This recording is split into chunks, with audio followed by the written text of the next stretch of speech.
दूसरा प्रश्न था धर्मदास जी का कि भगवान श्री कृष्ण ने सुदामा जी के 2 मुट्ठी चावल खा के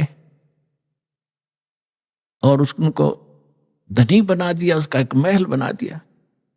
परमात्मा बोले एक राजा का मित्र, उसके लिए ये कोई खास बात है? तुम आप बताते हो श्री राम कृष्ण जी तो राजा थे द्वारका के, एक मित्र के लिए एक ढूंढ बना दिया छोटा सा, एक दे दिए उसमें 200-400 रुपये, वो सारी उम्र बतेरे उसको, तो इसी से भगवान मान लिया। अब ये दास बताएगा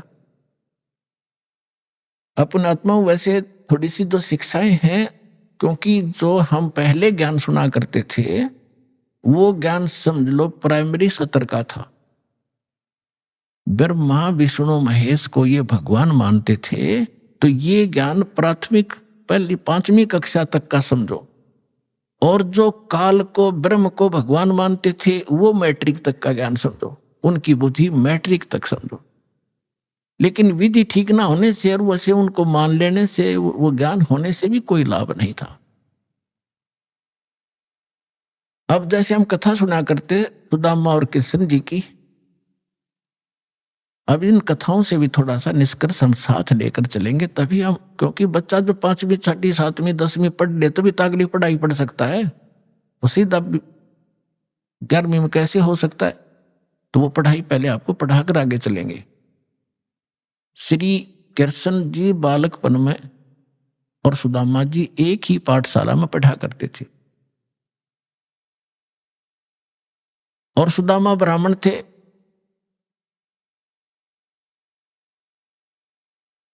और ब्राह्मण भगवान के ज्ञान से अवश्य परिचित होते हैं। उनको ये मालूम होता है कि जो जैसा कर्म किया हुआ है वैसा ही फल मिलता है। सुदामा और कृष्ण अपनी शिक्षा पूरी करके अलग अलग, वो द्वारका के राजा बन गए, वो अपना एक ब्राह्मण, गरीब निर्धन ब्राह्मण था, 3-4 बालक थे, निर्वाह बिल्कुल नहीं चल रहा था, कई बार तो भूखे रह जाते थे, बच्चे भी रोया करते थे रोटियों को। अब सुदामा घना निर्धन था, उसकी पत्नी बहुत बार कहा करती थी कि आप कहते हो श्री कृष्ण राजा हैं, वो मेरे क्लास फेलो थे, तो क्लास फेलो की तो क्लास फेलो घनी इज्जत करा करे, आप जाओ कुछ धन मांग लिया, आप तो ब्राह्मण हो। सुदामा ने कहा ब्राह्मण का काम मांगने का नहीं होता, भिखारी का होता है, मर जाऊंगा पर मांगूंगा नहीं। लेकिन उस मिश्राणी के घड़ा कहने से, बार बार कहने से वो विवश हो गया कि चल या कहती हो तो मैं चला जाता हूं पर मांगू कति नहीं। वो कहा करता था सुदामा कि मेरे भाग में नहीं है, मैंने पिछले जन्म में धर्म नहीं करा, क्या कोई पुण्य नहीं करा, जिस कारण से मैं निर्धन हूं। अगर मैंने दान किया होता मैं निर्धन नहीं होता, और आज मुझे ज्ञान है तो मेरे पास धन नहीं, मैं तो दान कर दूं। अब जब वो चलने लगा, जैसे आज आप जी भी जाते हो कोई रिलेटिव के पास, मित्र के पास कुछ फल ले जाते हो, तो पहले कोई कसार ले जाया करता था, कोई चावल भून के ले जाता था, तो ऐसे वो कुछ चावल बांध दिए अगले, और तो हमारे पास कुछ है नहीं, अपने मित्र के पास यही ले जा, और फटे पुराने कपड़े जैसा भी है वो वहां चले गए। अब श्री कृष्ण जी ने उसकी हालत देखी, पूछा कि आओ मित्र, बहुत दिनों में मिले और क्या हाल है परिवार का? तो सुदामा जी ने कहा जी ठाठ है, भगवान की दया से कोई कमी नहीं किसी वस्तु की। लेकिन वो तो समझ गए थे, जिसी बालक थोड़े थे श्री कृष्ण जी, 3 लोग के मालिक हैं, वो समझ गए कि तो दुखी गणा हो रहा है। 7 दिन रखा वहीं पर कि बैठो, नहाओ धो रोटी खाओ, अपने हाथों उनके शरण दोहे मित्र के। अब 7 दिन के अंदर विश्वकर्मा को बुलाकर वहां महल बना दिया, पीछे थे, धन दे दिया, एक मेरे मित्र के पास भेज दो और उसको आजीवन धन दे दो। अब उधर से सुदामा जब चलने लगा, 7वें दिन के मित्र में जाता हूं, बच्चों की याद सता रही है, अच्छा जाइए। उसके कपड़े सफेद बढ़िया बनवा दिए, तो वो पहना दिए उसको, लेकिन चलते समय भी ये नहीं कहा कि मैं कुछ लेने आया था। लेकिन मन में दोष जरूर आ गया थोड़ा सा कि काहे का मित्र है, इसको नहीं पता मेरी क्या हालत थी, और मेरे से पूछा क्या हाल है, इसको खुद सोचना चाहिए था। ये इतना दोष आया था। रास्ते में क्या हुआ कि बदमाश लोगों ने देखा कि वो सेठ आवा है, अच्छे काचे कपड़े पहन रहा, नए नए। उसको जाते ही पकड़ लिया, वह कपड़े भी उतार लिए सारे, जेब में कुछ था ही नहीं, वो उठा ले गए। अब फिर उसके मन में आई कि भाई गलती करी मैंने, मित्र का की आलोचना करी, जिसकी सजा मुझे ये मिल गई। क्योंकि हम भगत आत्मा इसी हिसाब ला लिया करन तुरंत।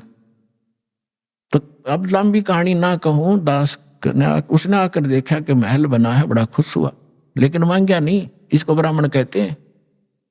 अरे ये ब्राह्मण इतने दर्दे तेरे नहीं हो जाएगा, तेरे पर करड़ाई आने वाली है, ये कर दे, फलान कर दे, श्राद्ध निकलवा ले, मेरी दक्षिणा इतनी दे दे, ये ब्राह्मण नहीं है। अब देखो, एक तुम भगवान मानते थे श्री कृष्ण जी को उर्फ विष्णु जी को, विष्णु ही श्री कृष्ण मानते हैं, और उन्होंने कितनी सहायता दे दी सुदामा जी को। एक मकान बना दिया छोटा सा पक्का, और एक जीवन का निर्वाह भी दे दिया। ना तो मोक्ष श्री कृष्ण का, ना मोक्ष सुदामा का। अब उस समर्थ परमात्मा ने क्या दिया, एक तैमुरलंग नाम का एक लोहार था मुसलमान धर्म में, और वो बहुत निर्धन थे, भेड़ बकरियों का पाली जाया करता था, साहूकार लोगों का। उससे उस समय ये नोट नाट नहीं हुआ करते थे, बस दाने दे देते थे, कणक दे देते थे आपस में। 2 माँ बेटा थे, पिता की मृत्यु हो चुकी थी। इतना निर्धन थे कि बस हैंड टू माउथ ही थी। उसकी माता बड़ी भाग्यवान थी, बहुत धार्मिक व्यक्ति की थी। कोई भी रास्ते चलता व्यक्ति आ जाता था, उसके घर पे खाना खाए बिना जान नहीं देती थी। कई बार तो ऐसी स्थिति देखी है उन्होंने कि अतिथि आ गया, तैमुरलंग के संस्कार बढ़िया बने हुए थे, और माँ ने रोटी बनाई, घर में एक अतिथि की रोटी थी, उसी अतिथि को खिला के स्वयं दोनों माँ बेटा भूखे सो जाया करते थे। ऐसे संस्कार उसके अंदर पड़े हुए थे, और ये पिछले जन्मों से परमात्मा के हंस थे, तैमुरलंग भी। लेकिन हम बीच में गलती कर जाते, इसलिए भटकते रहते। एक दिन तैमुरलंग बकरियां चरा रहा था साहूकारों की स्वयं पाली बनकर, और जो खाना लेकर गया था घर से वो खा चुका था। अब परमात्मा उसी समय जिंदा महात्मा का रूप बनाकर उस पाली के पास पहुंच गए। तैमुरलंग के पास वृक्ष के नीचे बैठा था, बकरियां चर रही थी, कुछ वृक्षों के नीचे बैठी थी। तो तैमुरलंग ने कहा कि महात्मा, संस्कार थे माँ के कि कोई भी अतिथि मिल जाए बेटा भोजन की अवश्य प्रार्थना करना। क्या महाराज खाना खाओगे? कहाँ बेटा, भूख लगी है। उसने कहा महाराज थोड़ी देर लेट आए, थोड़े से मैं भोजन खा चुका हूं, और अभी मैं घर से लाऊंगा, सामने घर है, थोड़ी दूरी पे है हमारा घर गांव में, और अभी लाता। मेरी माँ बहुत अच्छी है, जाते बना देगी। और ऐसे करना भगवान, मेरी बकरियों का ध्यान रखना, हम गरीब बहुत है, एक बकरी भी इधर उधर होगी तो मैं पूरी नहीं कर पाऊंगा धनी की, मुझे बहुत दुख होगा। परमात्मा बोले बेटा चिंता ना कर, मैं खूब रखवाल करूंगा। वो घर गया, माँ से प्रार्थना की कि ऐसे ऐसे राह चलता संत है, भूखा है। माँ ने जब घर में इतना आटा था, केवल 2 रोटी बनाई, 2 ही रोटी बनी, दोनों रोटी बना के लेकर आएगी। माँ ने कहा कि बेटा मैं भी चलती हूं, तू, मैं बर्तन ले आऊंगी, तू वहां अपना रखवाली करना, पाली रहना। दोनों आगे दर्शन भी करके आऊंगी साधु के। अब साधु को सामने बैठा देखकर माता ने कहा ले महाराज रोटी खा लो। परमात्मा खाना खान लगा, तो इतने में माई ने 3-4 बार प्रार्थना कर दी, महाराज हम गढ़े गरीब हैं, हमारे पास तो कई बार भोजन भी नहीं होता, दया करो, कुछ आशीर्वाद दो, हमारा गुजारा ठीक चले। परमात्मा ने खाना खाया, इतने 4 बार प्रार्थना कर दी, 4-5 बार। परमात्मा खड़े हुए, एक बकरी बांधन की बेल पड़ी थी, पतली सी लोहे की बेल होती है जैसे पशु बांधा करें, उसको ऐसे 4 बार मोड़ लिया, वह इतनी रहेगी। रोटी खा के पानी पी कर लोटा खड़े हुए साधु, और उस लड़के के सिर पर हाथ धर के कड़म मारी, 7 मारी, 7 सांगल वो बेल मारी कड़पे, 1 2 3 4 7 तक गिनी। माई ने सोचा बाबा जी मेंटल है, और मैंने घना छेड़छाड़ दिया, यो दुखी हो गया। बेटे को कूटने लग गया। तो माई ने पूछा, महाराज मेरे बेटे ने कोई गलती कर दी? अक नहीं माता, तेरे बेटे को 7 पीढ़ी का राज दे दिया मैंने, 7 पीढ़ी का राज बख्श दिया है, और उसके बाद तेरा राज टुकड़ों में बट जाएगा। माई ने सोची बाबा सचमुच मेंटल है। फिर मारी थी बच्चे का 5-4 मुक्के, 1-2 लात मारी कि ये लात मुक्के इसलिए मारे हैं, फिर तुम्हारे टुकड़ा में राज बट जाएगा। तैमूर लंग से लेकर औरंगजेब तक दिल्ली की राजधानी पर, राजगद्दी पर तैमूर लंग के वंशजों ने 7 पीढ़ी ने राज किया। औरंगजेब के बाद ये टुकड़ों में बट गया था। इतिहास गवाह है।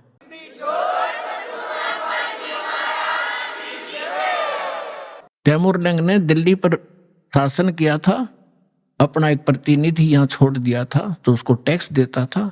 उसके बाद उसका तीसरा पोता बाबर दिल्ली का बादशाह बना था। उसके बाद कंटिन्यू आप इतिहास देख लेना, विचलित ना होना। 10-2 शब्द बोलेगा वो, ऐसे समझ लेना जैसे तहसील में रजिस्ट्री होया करे, कोई धोखा नहीं पावे। अब ये बना कैसे? अब माई ने सोचा तो पागल था, और उसी समय अंतर्ध्यान हो गए उनके सामने से। तो माई ने सोचा बाबा जी था तो शक्ति वाला, पर जो नौका तेरे बेटे को 7 पीढ़ी का राज दे दिया, या गले ना उतरी बात। अब तैमूर लंग क्या किया करता था? लोहार था ही, ये एक्स्ट्रा जॉब भी करता था पाली जाने की गरीबी के कारण। उधर से एक लोहार के ऐरण पर चोट लगाता था, ओवर टाइम करता था शाम को आकर के। वो उसको थोड़ा बहुत और अन्न दे देता था महीने 2 महीने में, इससे वो गुजारा करे थे।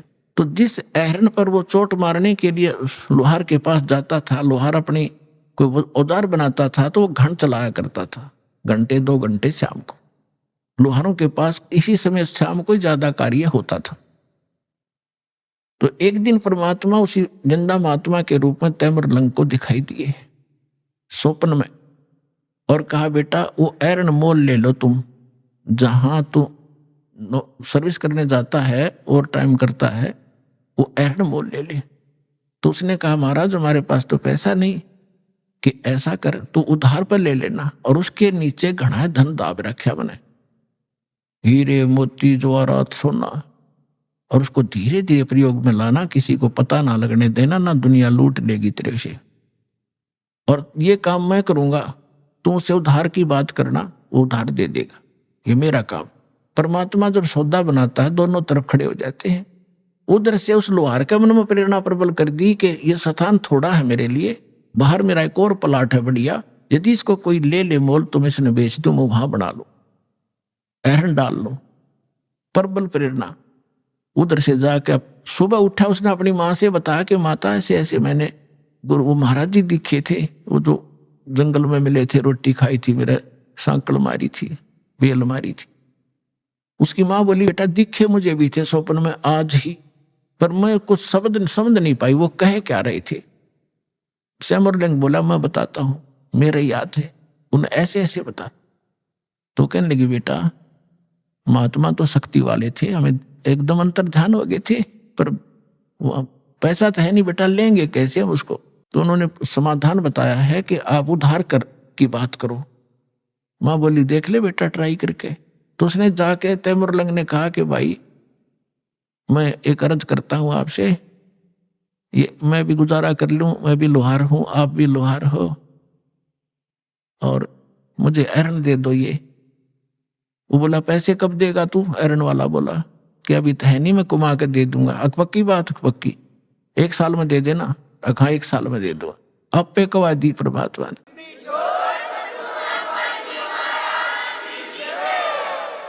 तो तैमूर लंग के ठिकाना नहीं रहा खुशी का, ऐरण भी छोड़ दे, ऐरण भी छोड़ दूंगा, पुराना हो रहा है। वहां जाके अपना नया गार्ड लिया एक लोहे का लठ उसने, और वो वहीं छोड़ गई।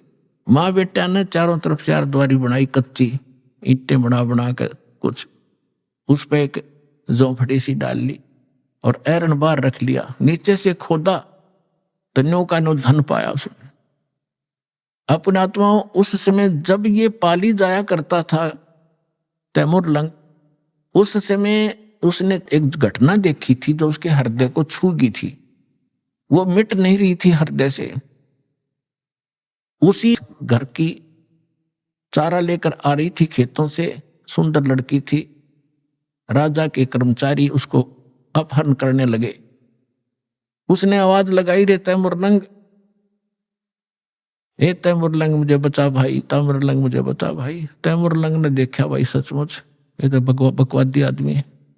पाड़ी के पास तो लठ होता है, डंडा लेकर लठ बाज लिया, ताबड़तोड़ लाग गया उन सैनिकों ने कूटने।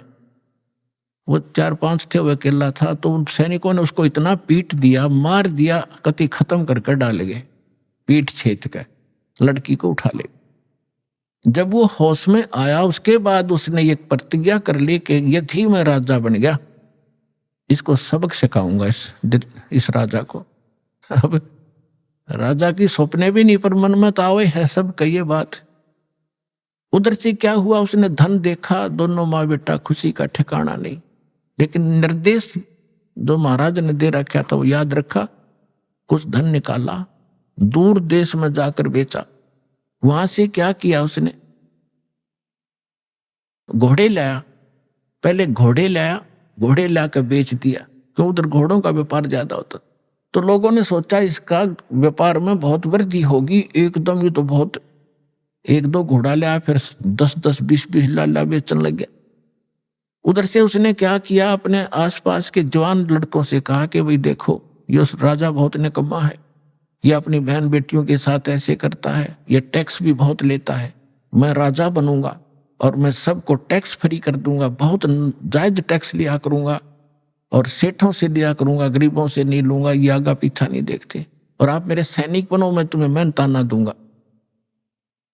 अब लोहार था, लोहार के बच्चे कुछ रिश्तेदारों के इकट्ठे करके जंगल में तलवार बनाने का कारखाना बना लिया, ढाल और तलवार और घोड़े ले आया, सेना तैयार कर ली। कुछ दिनों के बाद उस राजा पर आक्रमण कर दिया। भगवान की रजा होती है, वचन फलता है भगवान का जो निर्धारित होता है। सुबह सुबह जाकर चारों तरफ से किला घेर लिया उस राजा का और कहा कि या तो सरेंडर कर दे ना युद्ध के लिए तैयार हो जा। अब राजा ने कहा कि सैनिकों, वजीर देखो क्या है, क्या हो गया।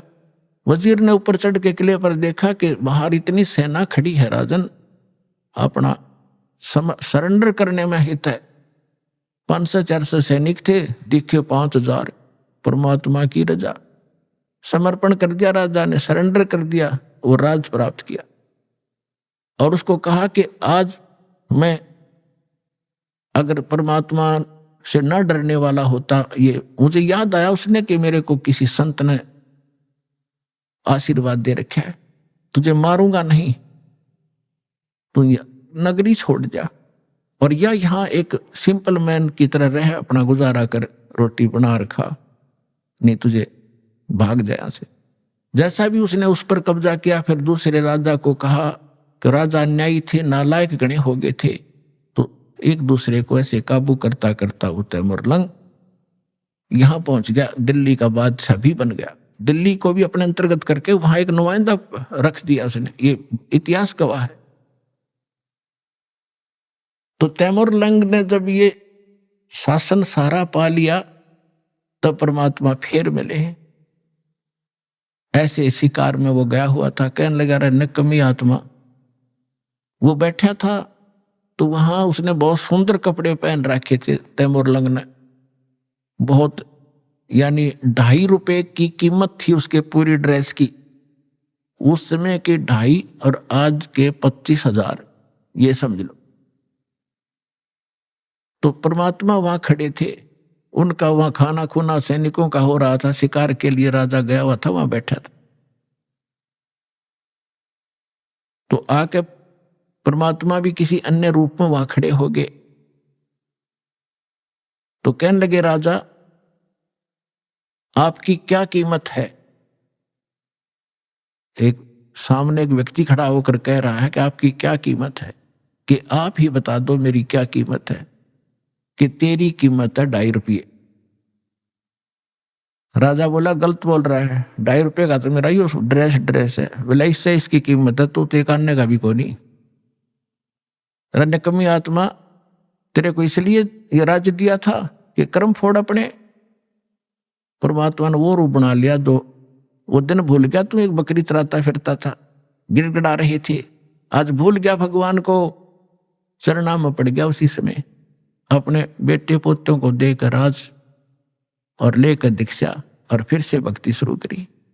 तो पुण्यात्माओं, सुदामा को एक ढूंढ बना दिया, एक छोटा सा मकान वो दे दिया, एक साल एक जीवन का गुजारा। तो क्या अमर हो गया वो?